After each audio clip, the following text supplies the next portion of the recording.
बन जाती है, सबसे टूट जाते हैं और कर्मों का बंधन छीण हो जाता है जब भक्त को भगवान के दर्शन होते हैं।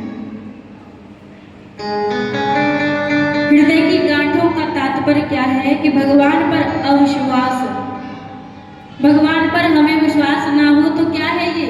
हृदय की गांठ ही तो है। और जहाँ हृदय की गांठें टूट जाती हैं वहां भगवान पर हमें भरोसा हो जाता है। बोलो सीताराम।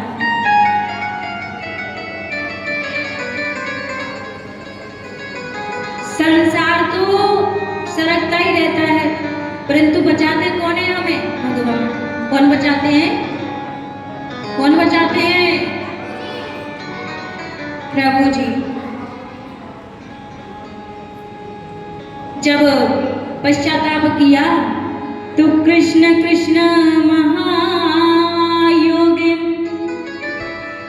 विश्वात्मन विश्वसंभव भवता लोकनाथेन शनाथावयमच्युत।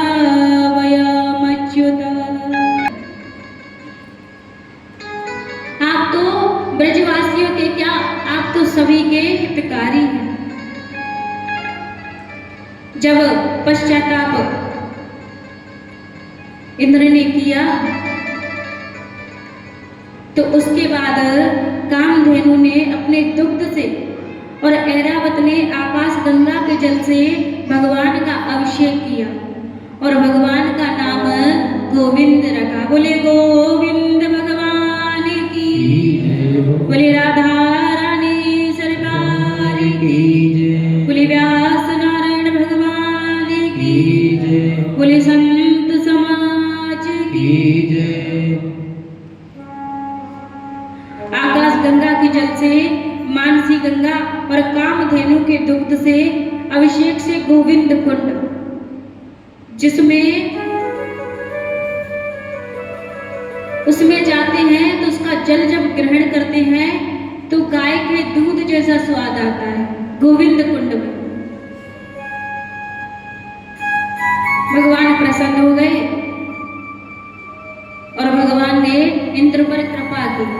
इंद्र से कहा कि अब तो ठीक है, अब कभी अहंकार मत करना, क्योंकि जहां जब अहंकार आता है तो भगवान हमारे बीच से निकल जाते हैं,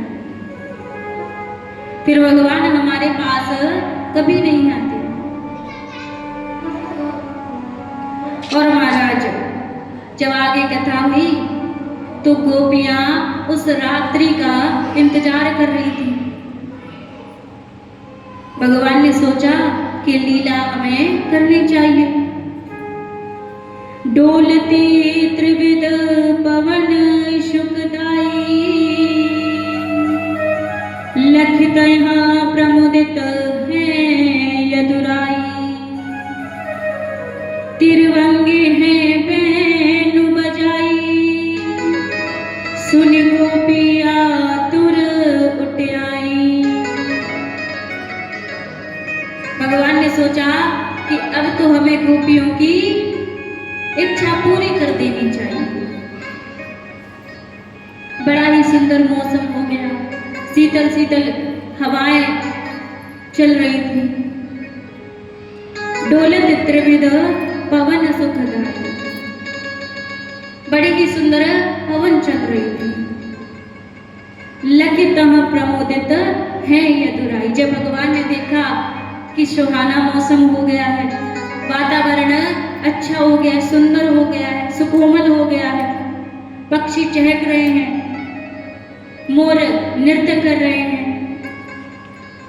त्रिभंगी हैं भेनु बजाई। भगवान ने लीला दिखाई और त्रिभंगी अवस्था में भगवान ने सुंदर बांसुरी बजाई। सुने गोपी आतुर उठ जाई। जब भगवान ने बांसुरी बजाई तो गोपियां अपने आप को रोक ना पाई। गोपियां, कोई गोपी भोजन पका रही थी, कोई गोपी अपने पति को भोजन करा रही थी, कोई गोपी अपने अपने बच्चे का लालन पालन कर रही थी, कोई गोपी अपने बालक को खिला रही थी, कोई गोपी श्रृंगार कर रही थी। भगवान की बांसुरी से जहाँ एक गोपी भोजन प्रसाद अपने पति को, अपने बालकों को पवा रही थी, वो दौड़ी दौड़ी उस मुरली की आवाज सुन के दौड़ी दौड़ी जा रही है। और जो गोपी श्रृंगार कर रही थी, तो जो आंखों में लगाने वाला काजल है, वो काजल तो गोपी ने होठों पर लगा लिया, और होठों पर लगाने वाली लाली काजल आंख में लगा ली। एक गोपी अपने वस्त्र धारण कर रही थी, तो जो लहंगा तो ऊपर पहन लियो और अपना दुपट्टा पैरन में पहन लियो, उल्टो पुल्टो श्रृंगार कर लियो। और एक गोपी बालकों को भोजन करा रही थी, तो बालकों के लिए भोजन परोस के सीधा दौड़ लगा दी जहां से मुरली की आवाज आ रही थी। सभी गोपियों ने उस मुरली को सुना तो एकदम बावरी हो गई, जैसे बावरी सी हालत हो जाती है। गोपियां आज भगवान के लिए पागल हो गई, क्योंकि गोपियों को बड़ों ही दिन से उस रात्रि का इंतजार था। एक गोपी बड़ी बुरी मारी थी, पति ने कहा कि हमारे लिए खाना भोजन बना दो। गोपी ने कहा कि मुझे एक बांसुरी की धुन सुनाई दे रही है, मैं वहां जा रही हूं। पति ने कहा नहीं, तुम वहां नहीं जाओगी। गोपी ने कहा तो क्या हुआ, मैं नहीं जा सकती तो मेरी आत्मा तो जा सकती है। उस गोपी ने आत्महत्या कर ली, अपने प्राण त्याग दिए कि मेरी आत्मा तो भगवान के पास जाएगी। वो गोपी नहीं मानी और उस गोपी की आत्मा भगवान के पास पहुंची। उल्टा पुल्टा श्रृंगार करके सभी गोपियां भगवान के निकट पहुंच गई, जहां से बांसुरी की आवाज आ रही थी। लहंगा पैरो शीश पे दई चुनरी पाम, पतियन रोके ना रुकी, छोड़ चली घरवा। अपने वस्त्रों को भी उल्टा सीधा पहन लिया और पतियों ने रोका। किसी के भी पति ने ये नहीं कहा कि तुम चली जाओ, सबों के पतियों ने रोका, लेकिन गोपियां नहीं मानी। गोपियों ने सीधी दौड़ लगा दी, बालकों को छोड़ के, अपने पतियों को छोड़ के, अपने परिवार को भी छोड़ के, गोपी जहां से मुरली की आवाज आ रही थी वहां सीधी चली गई। ऐसी प्यारी मुरली बजाई भगवान ने कि सभी गोपियां उस मुरली की आवाज को सुनने लगी। नंद लाला रे मारा गोपाला, नंद लाला रे मारा गोपाला, नंद लाला रे मारा गोपाला, नंद लाला रे मारा गोपाला। बंसी जोर की बजाई रे नंद लाला, बंसी जोर की बजाई रे नंद लाला रे मारा गोपाला, नंद लाला रे मारा गोपाला। बंसी जोर की बजाई रे नंद लाला, बंसी जोर की बजाई रे नंद लाला। जय हो।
एक गोपी पनघट पे खड़ी थी। बंसी की आवाज में तो पनघट पर सुनी थी। बंसी की आवाज में तो पनघट पे सुनी थी। बंसी की आवाज में तो पनघट पे सुनी थी। बंसी की आवाज में तो पनघट पे सुनी। ओ घड़लो ओ घड़लो ओ घड़लो कुआ पे पटकाई रे नंदे लाला।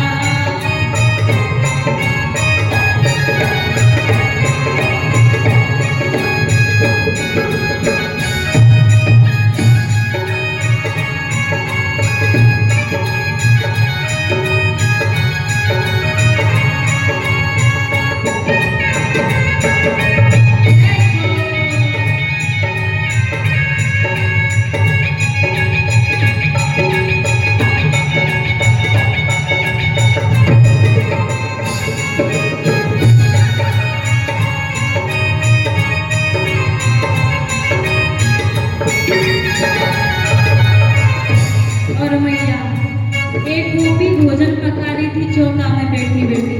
उसने जब बांसुरी की आवाज सुनी, बंसी की आवाज में तो चौका पे सुनी थी। बंसी की आवाज में तो चौका पे सुनी थी। बंसी की आवाज में तो चौका पे सुनी थी। ओ बंसी की आवाज में तो चौका पे सुनी थी। अब फुलकियाँ बना रही थी, छोटी छोटी फुलकी। ओ फुलकी ओ फुलकी फुलकी छोड़ आई रे नंदे लाला। फुलकी चोर की चोराई रे नंदे लाला। जय हो।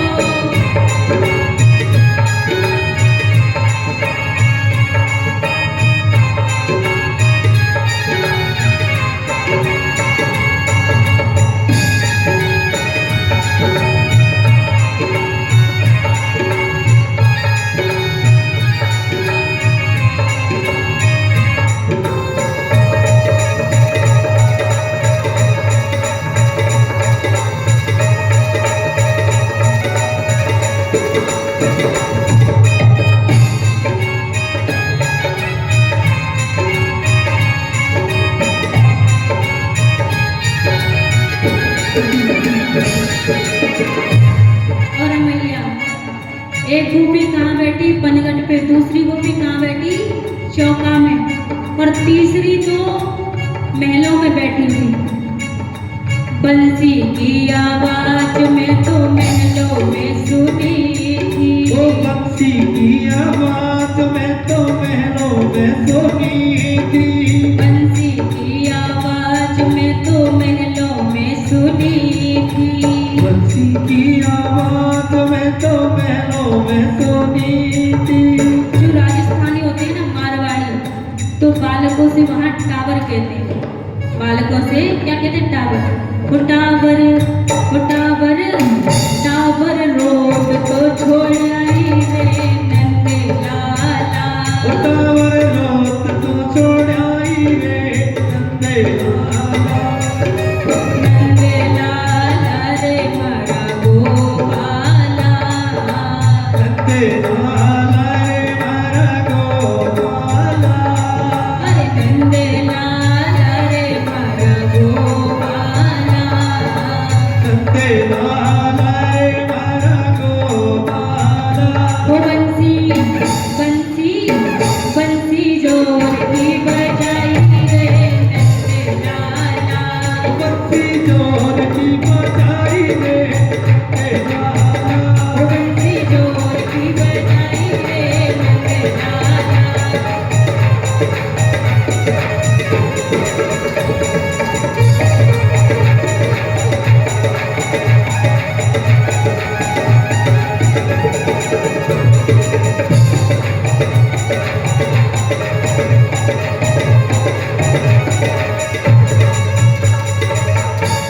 बोले बंसी के बजैया की जय हो। ऐसी प्यारी बंसी बजाई कि कोई गोपी पनघट पे थी। पनघट पे जैसे ही सुना, गोपी अपने घड़ले को अपने घड़े को फेंक कर आ गई कि मैं तो जा रही हूँ जहां से बंसी की आवाज आ रही है। जब भगवान के पास सभी गोपियां आ गईं, तो भगवान ने कहा, अरे सुंदरियों, अरे गोपियों, आपका स्वागत है। बताओ मैं तुम्हारा कौन सा प्रिय कार्य करूं, मैं तुम्हारा कौन सा प्रिय कार्य करूं। जब सभी गोपियों से भगवान ने ऐसा कहा, तो गोपियों ने कहा कि महाराज, आपने कहा था कि आप हमारे साथ रास करोगे। भगवान ने कहा तो था, परंतु मेरी अब इच्छा नहीं, मेरी कोई इच्छा नहीं है। और ये बताओ, इतनी रात तुम्हारे आने का कारण क्या है? तुम इतनी रात्रि में यहाँ क्यों आई हो? बोले लखी ब्रजराज तुम कियो नरक को काम, सास ससुर पति मातु पितु तज आई एहि ठाम। भगवान ने कहा कि गोपियों, तुमने तो नरक का काम किया है। अपने पति को, अपने ससुर जी को, अपने बालकों को सबको छोड़कर तुम यहाँ आ गई। गोपियां कुछ नहीं बोली। गोपियां कहने लगी कि आप ऐसा मत कहो, हम तो सारे संसार के भोग और ऐश्वर्य को छोड़कर आपकी शरण में आए हैं। कृष्ण बोले कि हे गोपी वृंदों, यहाँ आकर आपने अपने पतिव्रत धर्म को नष्ट कर दिया। देखो, इस विषय में मैं तुमको एक इतिहास, एक प्रसंग सुनाता हूँ, एक दृष्टांत सुनाता हूँ कि गोपी के पति में उसका पति सिर रखकर सो रहा था।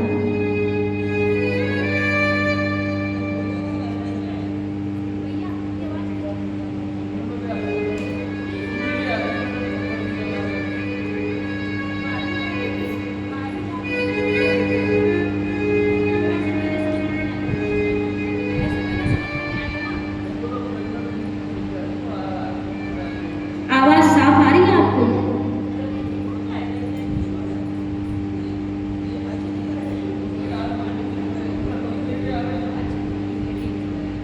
बोली राधा रानी सरकार की। अभी इसकी भी व्यवस्था होने वाली है। तो जब गोपियों ने कहा कि हमने कोई पतिव्रत धर्म नष्ट नहीं किया है, तब भगवान ने कहा कि मैं तुमको एक प्रसंग सुनाता हूँ। भगवान ने कहा कि एक गोपी के गोद में उसका पति सिर रखकर सो रहा था और उसका बालक, छोटा सा बालक खेलने निकल गया। वहां पास में एक चूल्हा जल रहा था। गोपी, तुम्हें पता है, वो पत्नी इतनी पतिव्रता नारी कि उसका बालक चूल्हे में जाने ही वाला था। अब वो उठ नहीं सकती क्योंकि उसका पति सो रहा है। जब सो रहा है तो उसकी निद्रा भंग हो जाएगी। तो गोपी नहीं उठी। लाला खेलता रहा और खेल के चूल्हे में चला गया। तो गोपी को बड़ा अंदर से दुख हुआ। तब गोपी की आंखों से आंसू निकल आए और जैसे ही आंसू पति के सिर पर पड़े तो पति की आंखें खुल गई। और जैसे ही पति की आंखें खुली, वो दौड़ी अपने बालक के पास गई। बालक को देखा, रोने लगी। और जैसे ही बालक को देखा तो बालक को कुछ नहीं हुआ था, बालक सुरक्षित। गोपियों, तुम्हें पता है वो बालक क्यों सुरक्षित रहा? क्योंकि वो पत्नी एक पतिव्रता नारी थी। वो नारी कौन थी? पतिव्रता स्त्री। अनुसुईया माता ने 3 देवों को पालने में झुला दिया। गोपियों, उन देवों ने कहा कि हमें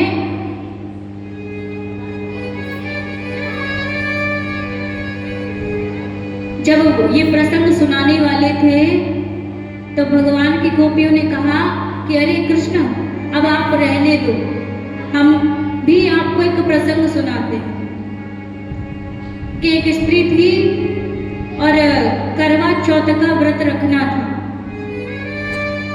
पति विदेश चला गया, नया नया विवाह हुआ था, नई नई जोड़ी थी। पति विदेश चला गया, पति ने कह दिया कि तुम कहीं मत जाना, मैं तुमको अपनी तस्वीर दे के जा रहा हूं, इस तस्वीर की तुम सेवा करना। उस नारी ने कहा ठीक है। तो कन्हैया वो नारी उस तस्वीर की खूब सेवा करती रही, परंतु एक दिन उसका पति विदेश से घर आया और दरवाजे पर दरवाजा खटखटा रहा। तो कन्हैया तुम ये बताओ कि उस स्त्री को उस तस्वीर की सेवा करनी चाहिए या दरवाजा खोलकर अपने पति की सेवा करना चाहिए। कन्हैया ने कहा ये तो सीधी सीधी बात है, उस पत्नी को वो तस्वीर छोड़ देनी चाहिए और सीधा गेट की तरफ, दरवाजे की तरफ जाना चाहिए और अपने पति की सेवा करनी चाहिए। कन्हैया ने कहा तो मैं तुमसे यही तो कह रहा है, मैं तुमसे यही तो कह रहा हूं। गोपियों ने कहा कि आप हमारी बात को समझो, हम अपना सब कुछ छोड़कर आपके पास आए हैं, अब आप ही नहीं अपनाओगे तो हमें कौन अपनाएगा।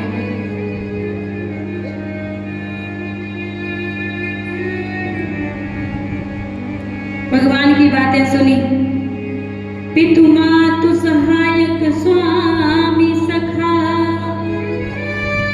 तुम ही एक नाथ हमारे हो,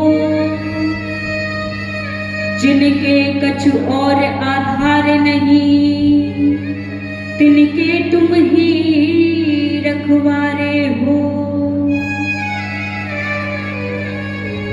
गोपियों ने कहा कि आप एकमात्र हमारे सहारे हो और आप ही हमारे रखवारे हो, हमारा कुछ और आधार नहीं है, तुम ही एक नाथ हमारे हो, हम तो आपको ही आपका जो भाव है आपको ही देते हैं, हमें तो बस आप इतना समझा दो कि आप हमारी इच्छा को कब पूर्ण करेंगे। गोपियां कौन थी?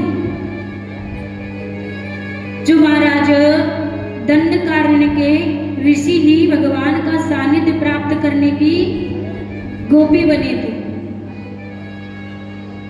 षोडशैव सहस्राणि गोप्यास्तत्र समागता, हंस एव मतः कृष्ण परमात्मा जनार्दन।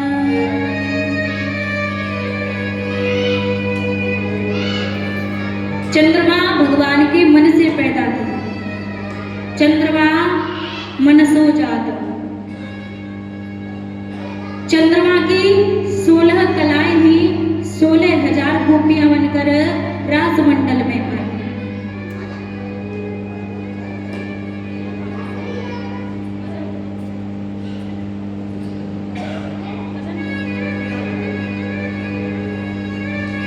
अंत में गोपियां कहने लगी कि देखो हमारी कोई गलती नहीं है, हम अपना काम छोड़ के आए हैं, आपने बांसुरी क्यों बजाई थी? अगर बंसी नहीं बजाते तो हम नहीं आते, आपको बुलाने की क्या जरूरत थी?